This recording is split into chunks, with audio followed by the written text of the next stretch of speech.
ওরহমতুল্লাহি ওবারাকাতুহু। আউযু বিল্লাহি মিনাশ শাইতানির রাজিম। বিসমিল্লাহির রহমানির রহিম। আপনারা এখানে যারা উপস্থিত আছেন, আমি দেবিদ্বার যখন প্রথম আসছি, আপনাদের সবার সাথে হয়তো না, কিন্তু অধিকাংশের সাথেই আমি বসেছিলাম বিভিন্ন বিষয়ে পরামর্শ করার জন্য এবং ইসলামী মূল্যবোধ নিয়ে কিভাবে দেবিদ্বার গঠন করা যায়। একের সাথে সাথে যারা আমাদের সমাজের, আমাদের দেশে যারা মাইনরিটি আছে, সনাতন ধর্মাবলম্বী আছে, যারা বৌদ্ধ খ্রিস্টান, তাদের অধিকার কিভাবে সুনিশ্চিত করা যায়, নিরাপত্তা কিভাবে নিশ্চিত করা যায়, 5ই অগস্টের পরে একটা অমুসলিম ভাইদের নিরাপত্তাহীনতার একটা পরিবেশ চেষ্টা করা হয়েছে বিভিন্নভাবে, সেটিকে কিভাবে নিয়ন্ত্রণ করা যায়, আপনাদের সহযোগিতা নিয়েই কিন্তু আমরা সেই বিষয়গুলোকে আমাদের সামগ্রিক প্রচেষ্টার ভিত্তিতে সমাধান হয়েছিল। আজকে আমরা ঐক্যবদ্ধ বাংলাদেশ 11 দলীয় জোট আমরা একসাথে হয়েছি, যাতে করে আমরা পরবর্তী বাংলাদেশটাকে ইনসাফের একটা বাংলাদেশ প্রতিষ্ঠা করতে পারি। এবং সেখানে আপনারা সবাই আমরা একত্রিত হয়েছি। এখানে ইসলামিক দল আছে, এখানে গণতান্ত্রিক দল আছে, এখানে আপনার হচ্ছে জুলাই অভ্যুত্থানের আমরা এনসিপি আমরা একসাথে হয়েছি। আমাদের মূলত সংস্কারের প্রশ্নে আমরা একমত হয়েছি।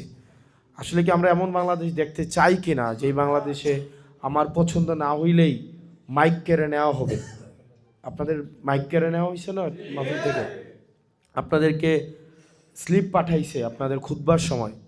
খুতবা আমার সাময়িক এবং আমার সীমিত জ্ঞানের মাধ্যমে আমি এটাই বুঝি, খুতবা সমসাময়িক সমস্যা সমাধান, সমসাময়িক সমস্যাগুলো নিয়ে আলোচনা হবে, সম্ভাবনাগুলো নিয়ে আলোচনা হবে, মানুষ মসজিদে আসবে তার প্যারাশানি দূর করার জন্য, সমস্যার সমাধানের জন্য।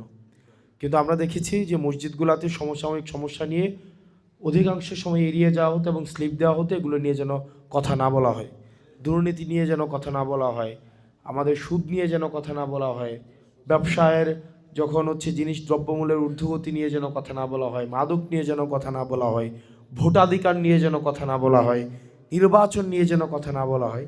এই বিষয়গুলোর জন্য আপনাদের কিন্তু বিরত রাখা হয়েছে। ইন্ট্রোডাকশন অনেক বড় হয়ে যাচ্ছে।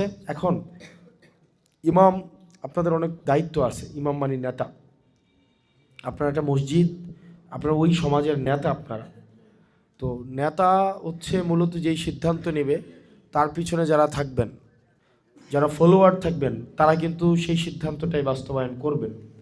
এখন আপনারা কাকে সমর্থন দিচ্ছেন সেটার উপরে নির্ভর করবে আপনার সমর্থকরা কাকে সমর্থন দেবেন। সেজন্য আপনাদের কাছে অনুরোধ থাকবে, আবার আপনারা ইনসাফের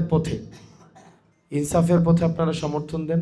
এবং শুধুমাত্র আপনি একা না যে ঠিক আছে আমি শাপলাকলি বা দাঁড়িপাল্লার পক্ষে আসছি, বিষয়টা এমন যেন না হয়, বরং অন্তত এখানে যারা আছেন আপনারা অনেক মানুষকে প্রভাবিত করতে পারেন। আপনাদের কথা অনেকে শুনে, আপনাদের কথা শুনে এমনও দেখছি বিয়ে ভাঙা দেয়, বহুত ঘটনা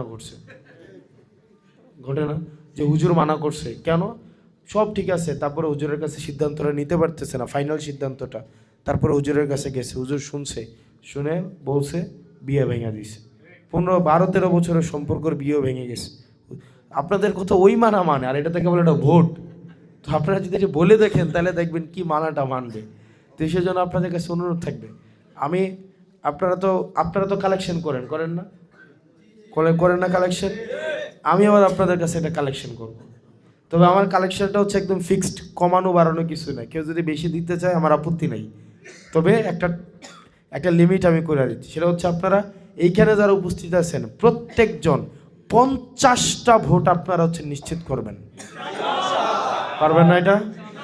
ধরেন আপনি নিজেরটা তো নিজে দিছেন, এটা আলাদা হিসাব, কিন্তু ন্যূনতম 50 জনের দায়িত্ব নিতে পারবেন না?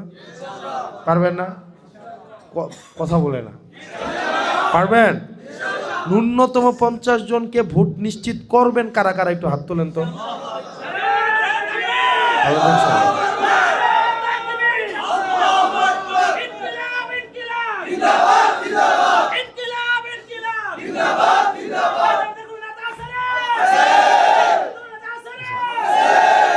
আমরা নেতা ভিত্তিক রাষ্ট্র বা দেশ বা সমাজ করতে চাই না, আমরা চাই নীতি ভিত্তিক একটা সমাজ হোক। ধরেন নেতা আসবে যাবে, সিজন পরিবর্তন হবে, সিজনের সাথে সাথে নেতা, আমরা মানুষ, আমাদের ভুল হবে। আজকে আপনারা আমাকে ভালোবাসেন, আমি যদি আগামীকাল একটা ভুল করি তখন আবার আপনারা আমাকে সমালোচনা করবেন, আবার আমার থেকে যদি আরও যোগ্য আপনারা কাউকে খুঁজে পান তখন আবার তাকে সমর্থন দিবেন। এটা খুবই স্বাভাবিক একটা বিষয়, এটা কিন্তু অস্বাভাবিক কিছুই না। কিন্তু নীতি এমন একটা বিষয়, এটা স্থির নীতি, কিন্তু সত্য মিথ্যা, ন্যায় অন্যায়, সাদা কালো, উপর নিচ, এগুলা কি কোনো পরিবর্তন আছে? ইনসাফ বেইনসাফ কোনো পরিবর্তন আছে? সুতরাং আপনাদের কাছে প্রত্যাশা থাকবে ন্যূনতম 50টার কমে আজকে থেকে, এই যে জোহরের আজান একটু পরে হবে, জোহরের নামাজ থেকে শুরু করে ভোট দেওয়া পর্যন্ত আপনারা ইতিমধ্যেই কাজ করেছেন, আর এখন নিশ্চিত করবেন 50 জন হয়েছে কিনা। দায়িত্ব নেবেন তো?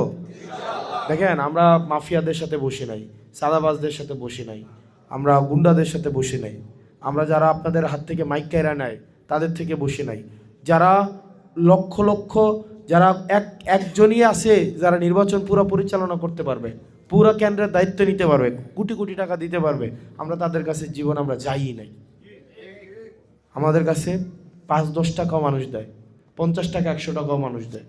এখানে এই 50 টাকাটা আমাকে, এই 50 টাকাটা আমাকে আপনারা দেবিদ্দার ওই যে পশু হসপিটালটা আছে না, পশু হসপিটালের সামনে শাক বিক্রি করছে, শাক এক বাড়ি থেকে। পশু হসপিটালটা চিনছেন তো? ওই চান্দিনা রোডের মাথাটার একদম ইয়েতে। তো এই জায়গায় নর্মালি মানুষ ওই যে পেয়ারা, বরুই, পেঁপে ওই বাড়ি থেকে কিছু নিয়ে আসে সেই জায়গাটা বসে বিক্রি করে। তো একটা লোক শাক বিক্রি করা শেষ, মাগরিবের আজানে আমি নামাজ পড়তে যেতেছি, গণসংযোগ করে উনি আমার দাঁড় করে আমার শাক বেচার টাকার থেকে এই 50 টাকা আপনারা দিলাম। তো ধরেন মানুষ তো আমাদেরকে দিতেছে, এটা কি শুধুমাত্র 50 টাকা? এটা একটা বিশ্বাস, এটা হচ্ছে সম্মান, এটা হচ্ছে আমার প্রতি তার আস্থা, আমার প্রতি তার আবেগ, আমার প্রতি তার যেই এই বিশ্বাসটা আছে যে হাসনাত দুর্নীতি করবে না। এইটা হচ্ছে ওই আস্থার ইনভেস্টমেন্ট, যে বাবারে আমি ইনকাম করে কম, হয়তো সারাদিনে 300-400 টাকা লাগলে আমিও তোমারে দিব আমার জায়গা থেকে, তাও তুমি কি বেইনসাফি করো না। এটাই তো। এখন এটা কি আমার একা সম্ভব? আমার একা সম্ভব না, আপনারা আমাকে একটু হেল্প করতে হবে। আপনারা প্রত্যেকের জায়গা থেকে সবাই, বললাম তো আমার কালেকশন ন্যূনতম কয়টা? 50টা। এর বেশি কেউ দায়িত্ব নেবেন কিনা? আমি একটু আপনাদের স্টাইলে, এর বেশি কেউ দায়িত্ব নেবেন কিনা এটা বলুন। না এমনি না, একজন, যে আমি এতজন দায়িত্ব নিতে পারবো। কয়জন? 100? কত? 500? 100? 100? কত? 100? 100 আগে হয়ে গেছে গা। তা আল্লাহ কবুল করুক আমাদেরকে। আল্লাহ আমাদের নিয়ত এবং এই প্রচেষ্টাকে, আল্লাহ আমাদের বৈষয়িক কোনো চাহিদার জন্য আমরা এখানে আসি নাই। আল্লাহ আমাদের এই নেতৃত্বের বিনিময়ে আমাদেরকে কোনো বৈষয়িক কোনো বিজয় দিক, বৈষয়িক কোনো সমৃদ্ধি দিক, সেটা আল্লাহ আমরা চাই না। আল্লাহ আমাদের যে দায়িত্ব দিবে, এই দায়িত্ব যেন আমরা সুচারুরূপে পালন করতে পারি, আল্লাহ আমাদেরকে সেই তৌফিক দান করুক। আল্লাহ আমাদের হেদায়েতের উপরে এবং হেফাজতের উপরে আল্লাহ আমাদেরকে সবসময় প্রতিষ্ঠিত রাখুন। আল্লাহ আমাদের দুনিয়ার কল্যাণ এবং আখিরাতের কল্যাণ এবং জাহান্নামের আগুন থেকে যেন আল্লাহ আমাদেরকে বাঁচায় রাখে। আল্লাহ যদি মনে করে আমাদের দ্বারা সামগ্রিক কল্যাণ সম্ভব না, আল্লাহ যেন বিকল্প খুঁজে নেয়, আর সসম্মানের জন্য আল্লাহ আমাদেরকে কবুল করে নেয়। আপনারা ভালো থাকবেন, সুস্থ থাকবেন। আসসালামু আলাইকুম ওয়া রাহমাতুল্লাহি ওয়া বারাকাতুহু।